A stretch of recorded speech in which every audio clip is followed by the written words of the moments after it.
जय शिवराय. नमस्कार शेतकरी बांधवांनो, आपण पाहणार आहोत पुणे FMC पुणे गोलटेकडी मार्केट यार्डातील कांदा बाजारभाव दिनांक 11 सप्टेंबर 2024 रोजीचे. आज पुणे FMC मध्ये 50-55 गाड्याची अंदाजे कांदा आवक आहे. बाजारभाव गोळे कांदे 410 ते 420 रुपये असा गोळ्या कांद्यांना 41 ते 42 रुपयापर्यंत बाजारभाव पाहायला मिळाला.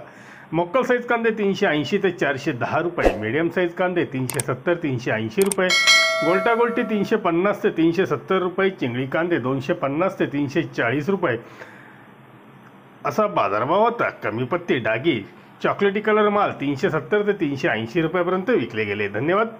व्हिडिओ आवडला शेअर व लाईक नक्कीच करा. चॅनलला सबस्क्राईब करा. बेल आयकॉनला क्लिक करा. दररोजचे अपडेट रोजच्या रोज मिळवा. भेटूया नवीन व्हिडिओसोबत. तोपर्यंत नमस्कार.